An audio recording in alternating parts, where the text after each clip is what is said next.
Nifty 50 के index में जिन दो सेटअप पे ट्रेड होने की पूरी पॉसिबिलिटी है, जो अभी रिसेंटली निफ्टी 50 के चार्ट में बने हुए हैं, वो है, पहला है सेलर्स ट्रैप और दूसरा है 20 मूविंग एवरेज।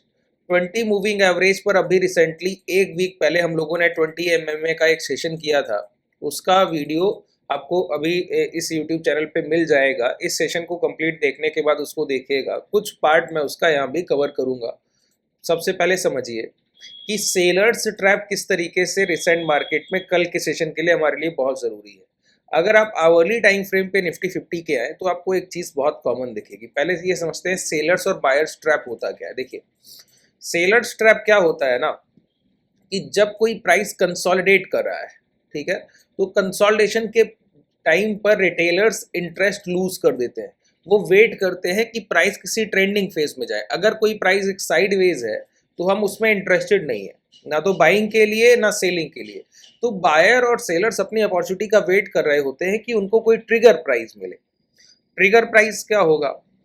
ट्रिगर प्राइस होता है कि अगर हाई ब्रेक हो गए तो बायर्स यहाँ पे इंटरेस्टेड होंगे, अगर लो ब्रेक हो गए तो सेलर्स इंटरेस्टेड होंगे। मैक्सिमम टाइम पे एक्यूमुलेशन रेंज को हम लोग जिस तरीके से मैं आपको सिखाता हूँ, मैं बोलता हूँ एक्यूमुलेशन रेंज हमेशा ही कोई कंसोलिडेशन रेंज एक बाइंग रेंज होता है। अगर प्राइस लो ब्रेक करने के बाद कोई मोमेंटम कर भी गया तो उसको तो उस समय आप ट्रेड कर लेंगे वैलिडेशन से, लेकिन दोबारा अगर प्राइस आके उसी रेंज में आएगा, जरूर ये कंफर्मेशन मानिए हमेशा के लिए कि प्राइस में डाउनफॉल होगा बिना किसी कंसोलिडेशन के। अगर कंसोलिडेशन चल रहा है, जैसे अभी रिसेंटली निफ्टी 50 में ये हाइक के पास 24,400 के पास हम लोगों ने कंसोलिडेशन देख लिया। अब प्राइस चाहे तो यहाँ से 23,000 या 22,000 जा सकता है, लेकिन एक बात बिल्कुल तय मानिए कि प्राइस रिकवरी करके बहुत जल्दी यहाँ लौट के आएगा। आप किसी भी टाइम फ्रेम को ट्रेड करें, आपको ये बहुत जल्दी रिकवरी में दिखेगा, ठीक है।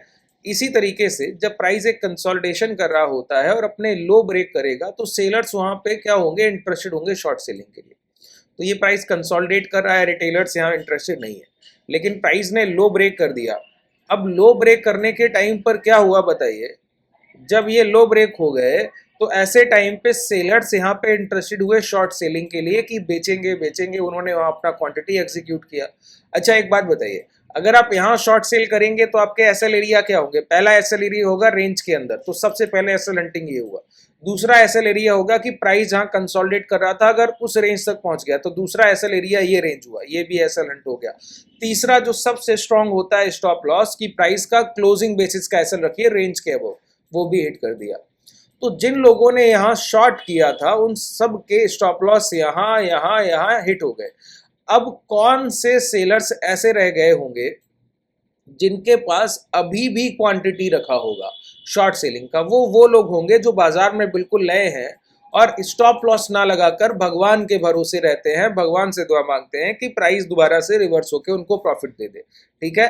तो ऐसे रिटेलर अभी तक प्राइस को होल्ड करके रखे होंगे। अच्छा, एक बात बताइए, जब आप अपने इनिशियल पीरियड में रहे हो या कुछ लोग अभी ही नए होंगे बाजार में आप लोगों में से, तो आप एक बात बताइए कि जब कोई प्राइस आपका 100 रुपए की अगर आपने शॉर्ट सेलिंग की और वो प्राइस 110 चला गया और ऐसा नहीं काट रहे हैं, तो आप क्या भगवान से दुआ करते हैं? आप एक ही तो बात कहते हैं कि प्राइस सिर्फ कॉस्ट पे निकलने का मौका दे दे। प्रॉफिट तो आप सोच ही नहीं रहे होते, आप तो ये कहते हैं सिर्फ कॉस्ट पे निकलने का मौका दे दे। तो जिन लोगों ने यहाँ शॉर्ट सेल किया तो प्राइस यहाँ पे वहां पे उनको कॉस्ट पे निकलने का मौका दे दिया, ठीक है। एक बात समझ लीजिए, जब भी आपको once a trap always a trap, एक बार अगर आपके लिए मार्केट जाल बिछाएगा ना तो आपको निकलने का मौका नहीं देगा। अगर वो आपको निकलने का मौका देने आया है तो समझिए हो सकता है पैसा देने आया है, बस उसके वैलिडेशन की जरूरत रह गई है। इसका मतलब है जो यहाँ पे ये सेलर्स ट्रैप हुआ, ठीक है, जो ये सेलर्स ट्रैप हुआ, अब बाजार उनको निकलने का मौका देकर आया जिन्होंने अभी तक पोजीशन स्क्वायर ऑफ नहीं किया, वो तो कॉस्ट पे निकल जाएंगे। अब एक बात बताइए, सेलर्स ट्रैप में जब वैलिडेशन होता है तो उसके मोमेंटम बहुत स्ट्रांग होते हैं। सेलर्स ट्रैप का वैलिडेशन होता है उस पूरी रेंज का लो ब्रेक होना। जैसे कि अभी मैं समझाता हूँ, एक एक पॉइंट पे रहिए पहले। अब यहाँ पे प्राइस जब एक बार गया तो यहाँ पे जिन लोगों ने शॉर्ट किया उनका एसएल यहाँ भी चला गया, यहाँ भी सारे स्टॉप लॉस चले गए। अब प्राइस दोबारा लौट के, अब मैं फिर जिन लोगों ने यहाँ शॉर्ट किया उनको मैं बोलूँ दोबारा बेचिए, वो बोलेंगे अभी सर यहीं पे बेच के 3 बार एसएल दे के आया हूँ। और जो लोग यहाँ पहले से बेच के बैठे वो बोलेंगे अब बस एक बार भगवान ने माफ कर दिया, अब दोबारा कोशिश नहीं करूंगा, बस निकलने की कोशिश करता हूँ, ठीक है। तो यहाँ पे रिटेलर्स अब दोबारा ना तो शॉर्ट सेल करेगा और जो पहले से शॉर्ट सेल में बैठा है वो अपनी क्वांटिटी निकाल के चला जाएगा। तो प्राइस को ट्रेंडिंग फेज में देखिए, प्राइस में जहां इंस्टीट्यूशंस एक्टिव होंगे और रिटेलर्स की सबसे कम एक्टिविटी होगी, वहां पर मोमेंटम सबसे हाईली अग्रेसिव होता है।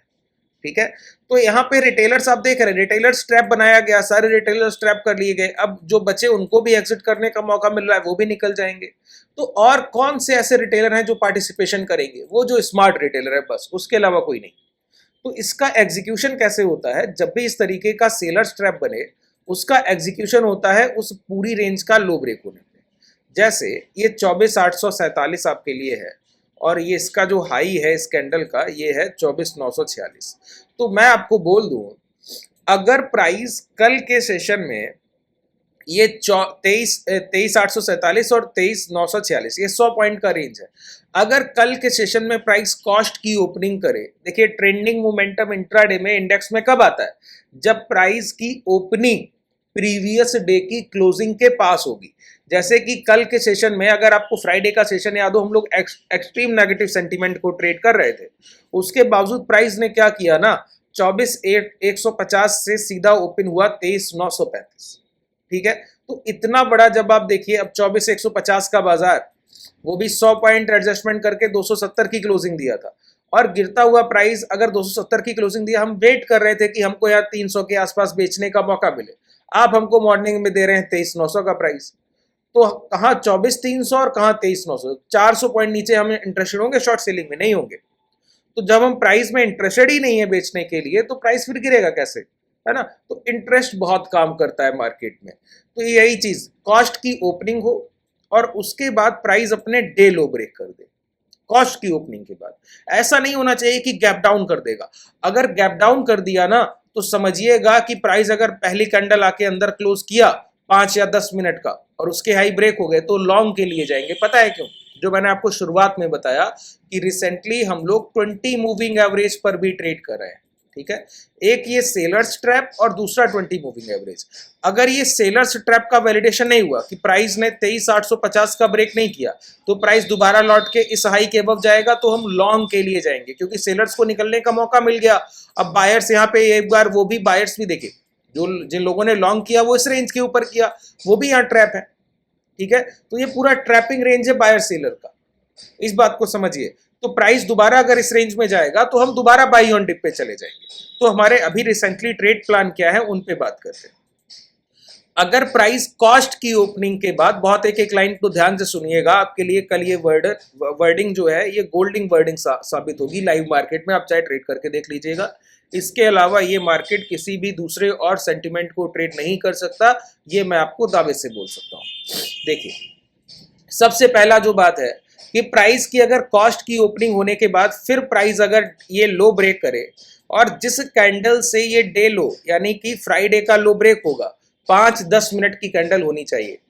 अगर 10 मिनट की कैंडल एक इस लो के नीचे क्लोज कर गई, फिर 2 मिनट के टाइम फ्रेम पर हम लोग आ जाएंगे और वेट करेंगे रिटेस्ट का। रिटेस्ट के बाद अगर 2 और 5 मिनट की एक कैंडल इस कैंडल का भी लो ब्रेक कर गई, जिस कैंडल ने ब्रेक डाउन किया, तो शॉर्ट सेलिंग के लिए हम लोग चले जाएंगे, जब तक कि प्राइस किसी लास्ट स्विंग हाई जो भी इंट्राडे में बनेगा उसके अबव की क्लोजिंग ना करने लगे, तब तक हम लोअर लोस के फॉर्मेशन को ट्रेड करेंगे। जो लोग टेक्निकल्स में महारत हासिल रखते हैं, टेक्निकल्स को अच्छे से पहचानते हैं, वो इस पॉइंट को समझ गए होंगे। दूसरी बात, अगर प्राइस गैप डाउन करता है, क्या करे? प्राइस गैप डाउन करे।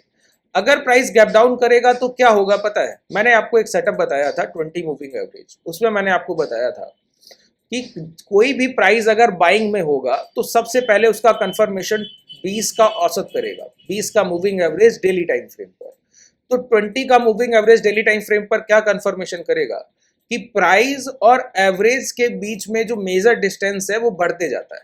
जब प्राइस हायर साइड मोमेंटम करता है ना, तो प्राइस एवरेज तो कर्विंग कर लेता है, लेकिन प्राइस इतनी तेजी से दौड़ रहा होता है कि उनके बीच में मेजर डिस्टेंस बढ़ते जाता है।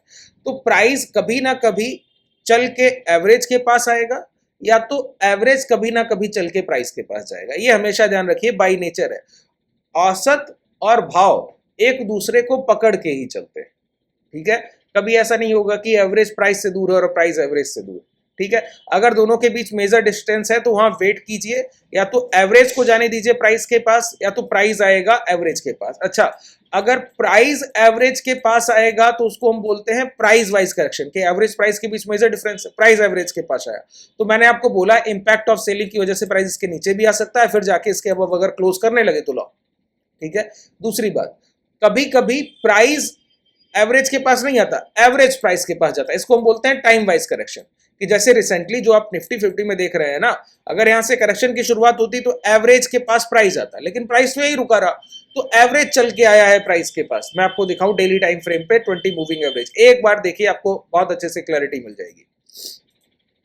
देखिए इन चीजों पे काम कीजिए सर, जो चीजें मैं आपको किसी सेटअप या कुछ भी वर्डिंग से सिखाता हूं ना, वो लाइव मार्केट में आपके इतने काम आती हैं कि अगर आप उन पे अच्छे से काम करें तो आपको उसका इंपॉर्टेंस पता लगे। यहाँ पे देखिए मूविंग एवरेज पर जाइए,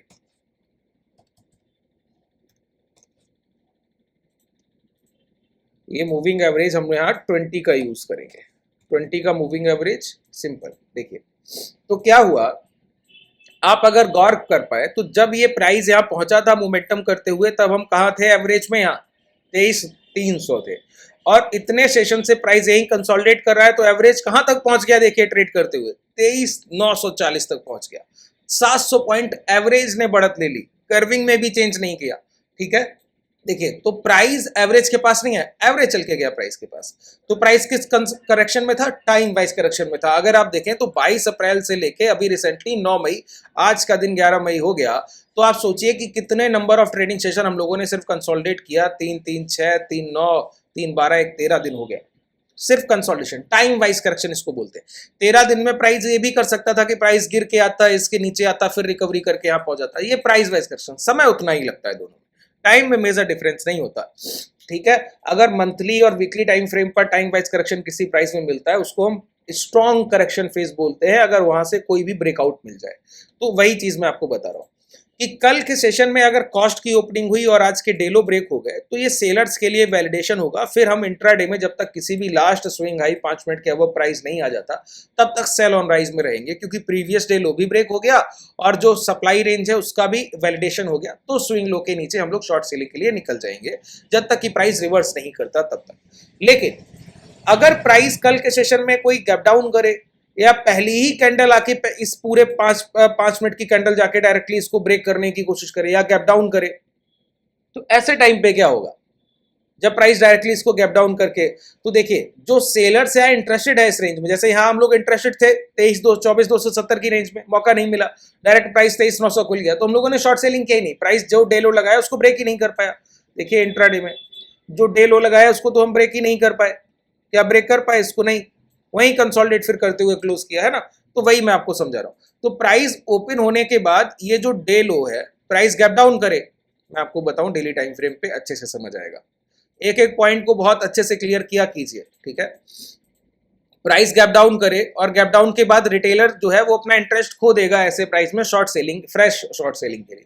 तो प्राइस लौट के दोबारा जो प्रीवियस डे लो, यानी कि हमारा ये जो 9 मई का लो है 23,940, इसके अंदर आके दोबारा क्लोज करने लगे 5 या 10 मिनट की कैंडल, और फिर उस कैंडल के जो पहली कैंडल इस प्रीवियस डे लो के अंदर क्लोज होगी, अगर उसके हाई निकलने लगे तो समझिए मोमेंटम टाइम, वहां से हम लॉन्ग के लिए दोबारा निकल जाएंगे। अच्छा, अगर प्राइस गैप डाउन भी ना करे, कॉस्ट की ओपनिंग करके ये लो भी ब्रेक ना करे, तो कॉस्ट की ओपनिंग के बाद प्राइस में हम वेट करेंगे लास्ट स्विंग हाई के ब्रेक होने का, जो कि 10 मिनट के टाइम फ्रेम का होगा। अब 10 मिनट के टाइम फ्रेम के इंट्राडे के सारे स्विंग हाई वही है जो ये हाई लगा 24,164। मैं बोलता हूं कि अगर प्राइस 24,100 के अबव क्लोजिंग करने लगे, 5 मिनट 10 मिनट 15 मिनट की कैंडल सस्टेन करने लगे, तो हम बाई ऑन डिप पे चले जाएंगे। ये प्रीवियस डे लो का क्लोजिंग जो हाई है उसके अबव की क्लोजिंग का मिलना होगा, और ऐसे प्राइस को बाई ऑन डिप पर आप लॉन्ग के लिए हम लोग देखेंगे। जब भी प्राइस सपोर्ट के पास आएगा तो लॉन्ग करेंगे, जब भी प्राइस नियर बाई रेजिस्टेंस से गिर के फिर सपोर्ट के पास आएगा तो वहां जरूर लॉन्ग करेंगे, ठीक है। तो ये 3-4 ट्रेड प्लान के साथ कल आपको स्टिक करना है इस मार्केट में, और देखिएगा प्राइस इसी में से किसी एक नेचर को ट्रेड करेगा, इसके अलावा कुछ भी नहीं। अच्छा, अगर प्राइस ने ये हाई ब्रेक ना किया, ना ये लो ब्रेक किया और यहीं कहीं ओपन किया, तो वो हमारे लिए कंसोलिडेशन रेंज होगी। अगर प्राइस ने मेजर गैप अप कर दिया और पहला हाई लगाने के बाद पुल बैक किया, तो ये प्रीवियस डे 9 मई का लो और करंट डे यानी कल का हाई, वो हमारे लिए कंसोलिडेशन रेंज होगा। प्राइस ने गैप डाउन किया, पहली कैंडल आके इसके अंदर क्लोज किया और उसके बाद उस कैंडल का हाई ब्रेक नहीं किया, तो वो कंसोलिडेशन रेंज होगी। जैसे यहाँ पे किया ना कि प्राइस ने गैप डाउन किया, पहली कैंडल का हाई लगाया, उसको फिर हाई ब्रेक नहीं किया, तो वही हमारे लिए इंट्राडे का कंसोलिडेशन रेंज हो गया।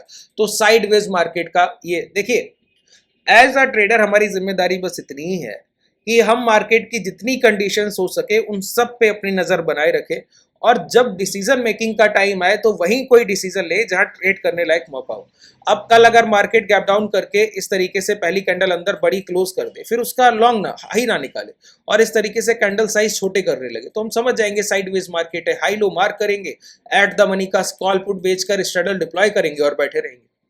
तो साइडवेज मार्केट के लिए हमारे पास ट्रेड प्लान है, ठीक है। अगर प्राइस ओपन होता है कॉस्ट पे 15 मिनट 1 घंटा यहाँ गुजारता है, फिर ये हाई ब्रेक करने लगे, तो नीचे से क्रेडिट स्प्रेड बनाएंगे पुट साइड से और होल्ड करेंगे उसको प्रॉपरली एडजस्टमेंट रेंज के साथ, ठीक है। तो उसमें कभी दिक्कत नहीं आएगी। तो जैसा मार्केट सेंटिमेंट होगा, अगर आप उसके अकॉर्डिंग अपने ट्रेड प्लान इंट्राडे में करते हैं, जैसा कि हमारा ट्रेडर करता है, तो उसको कभी दिक्कत नहीं आता है लाइव मार्केट में कि क्या करना है क्या नहीं करना है। जो आप लोग सोचते रहते हैं ना कि कल मार्केट ओपन होगा तो क्या करेंगे, पहले से प्लान कर लिया, नहीं, पहले से कितनी कंडीशंस ट्रेडेबल हो सकती हैं उनको प्लान की। जैसे मैंने आपको सारी कंडीशन सारी पॉसिबिलिटीज बता दी, अब इन्हीं में से किसी एक को मार्केट फॉलो करेगा, उसी का ट्रेड प्लान हमको एग्जीक्यूट करना होगा। अगर हाई ब्रेक होगा तो उस ट्रेड प्लान पे चलेंगे, नहीं ब्रेक होगा तो उस ट्रेड प्लान पे चलेंगे, लो के नीचे जाएगा तो उस ट्रेड प्लान पे चलेंगे। तो हमारे पास सारे मार्केट सेंटीमेंट के लिए ट्रेड प्लान होना चाहिए। जिस भी सेंटीमेंट को मार्केट फॉलो करेगा उस ट्रेड प्लान को हम एग्जीक्यूट करते हैं। उम्मीद है आपको बहुत अच्छी तरीके से सारे पॉइंट निफ्टी 50 के ये इंडेक्स के क्लियर हो गए होंगे। इसके बावजूद अगर कोई आपको डाउट रह गया है तो नीचे जो भी आपका फीडबैक है पॉजिटिव या नेगेटिव उसको जरूर लिखिए। अगर आप हमको सपोर्ट करना चाहें उसके लिए आप हमारे अंडर फ्रेंचाइज अपना डीमेट ओपन कर सकते हैं। ये जो मैं डीमेट यूज कर रहा हूँ ये धन का डीमेट है, इसमें कई सारे फीचर्स आपको बहुत अच्छे मिलते हैं। अगर आप अपना ये डीमेट ओपन करना चाहें हमारी अंडर फ्रेंचाइज तो उसके लिए लिंक भी डिस्क्रिप्शन में है। अगर आप क्लासेस को ज्वाइन करना चाहें हैजिंग सीखने के लिए और लाइव ट्रेडिंग के लिए ट्रेनिंग के लिए आपके लिए, तो उसके लिए आप कॉन्टैक्ट डिटेल भी डिस्क्रिप्शन में है और एप्लीकेशन का लिंक भी डिस्क्रिप्शन में है। धन्यवाद।